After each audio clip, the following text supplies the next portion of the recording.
চট্টগ্রামের লোহাগাড়ায় বিএনপির সাবেক প্রধানমন্ত্রী মরহুমা বেগম খালেদা জিয়ার রুহের মাগফিরাত কামনায় দোয়া মাহফিল করেছে লোহাগাড়া প্রেস ক্লাব।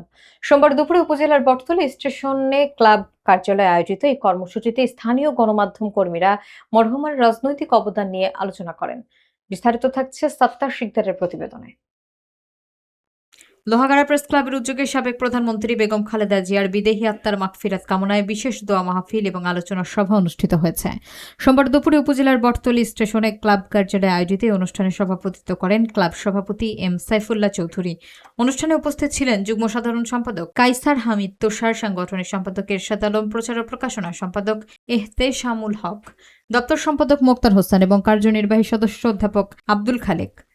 এছাড়াও সত্তার শিকদার, আব্দুল ওয়াহাব, আবুল কালাম আজাদ, ফাহাদ চৌধুরী, মোসাদ্দেক হোসাইন ও মোহাম্মদ ইউসুফ সহ সংগঠনের অন্যান্য সদস্যরা এতে অংশ নেন।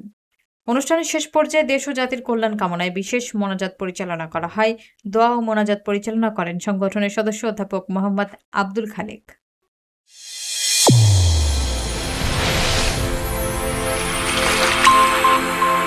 চ্যানেল A1 হৃদয়ের স্পন্দন।